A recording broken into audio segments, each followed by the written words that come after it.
สวัสดีพี่น้องวันนี้ออกมาแซมนาแซมนาบ่มันห่างแต่มันบ่ขึ้น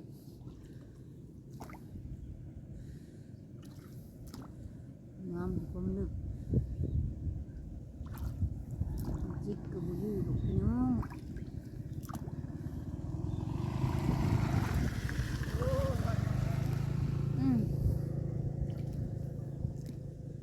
เขาก็ลองเคี้ยวเขายังไม่ได้ใส่ปุ๋ย2 มื้อแล้วมาแซมมันบ่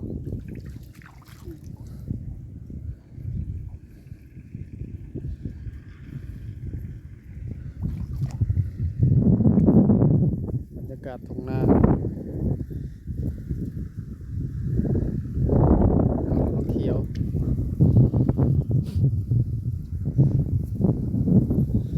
หนาวพี่น้องเอ้ยลมพัด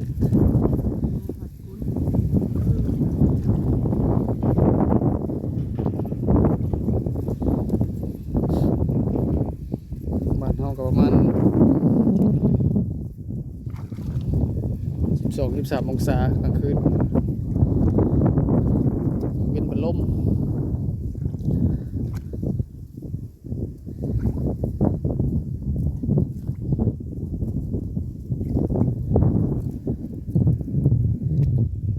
แซมมันห่าง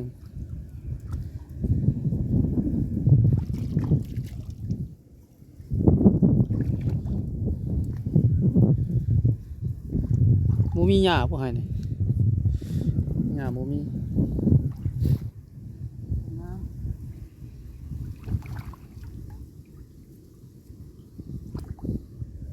อื่นเกิดมีแต่น้ำมีแต่หญ้าน้ำเลย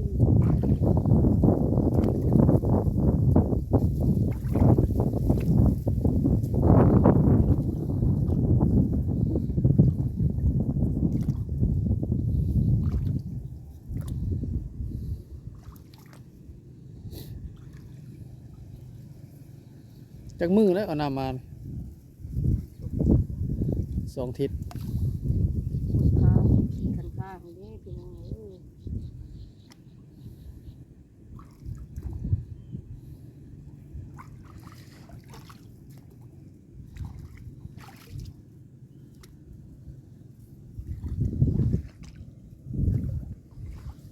โอ้ไข่ยังไง ไข่ขันข้าวข้าวจนมันยังหักอย่างนี้ก็ได้ ไข่กันค่ากันไข่กันค่าไข่คังคก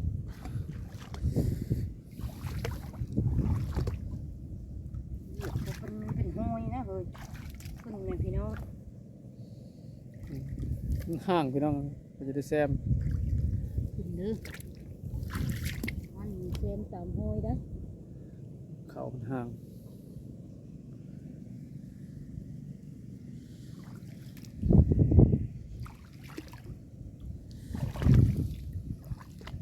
ไปนะขึ้นแล้วกระเป๋านะขึ้นในคนนี้ด้วยนะทำงานกันเร็วแล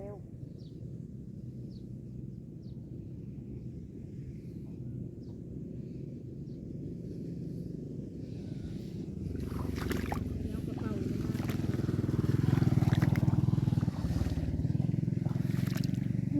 น้ำจนท่วมคันหน้าจนล้นไหหน้าน้ำมาเป็นทิศอันนี้ก็ห่างบ่มีเข้าเลยแจได้บ่มีเลยแจนี่ห่างแซมแล้วบ่แซมคือห่างอยู่สินี่ดิก็ยังห่างอยู่น้ำจนล้นคันหน้าน้ำ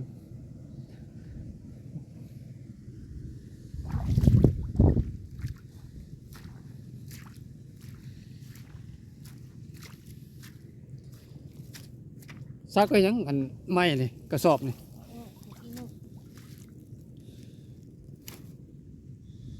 นี่ไว้ซักไว้กระสอบเซ็มลักเลยกับเอาไว้ไล่นกแต่ก่อนมีนกตอนวานใหม่ๆนกลงมากินข้าว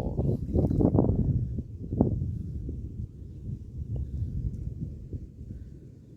แซมไปตามมันห่างวางมันห่างอืม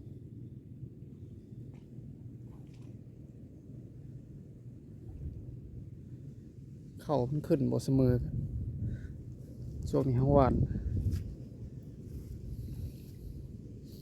ตอนห้องพาย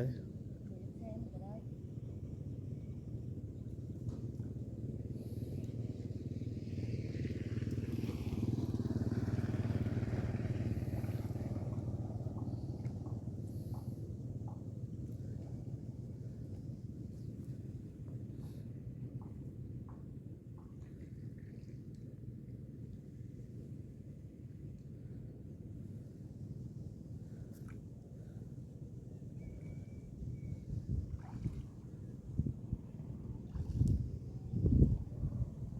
แต่ปุ๋ยยังไม่ได้ใส่ปุ๋ย ได้ได้ส่วนโล ใส่2 โลปุ๋ยก็ใส่2 โลพี่น้องเอ้ยปุ๋ยบ่พอยังบ่เขียวปุ๋ยเร่งบ่ใส่ปุ๋ยเร่งนะว่าปุ๋ยเร่งเนี่ยมันยาวก่อนใส่ปุ๋ยเร่งให้มันเขียวมันให้มันใหญ่ไวๆ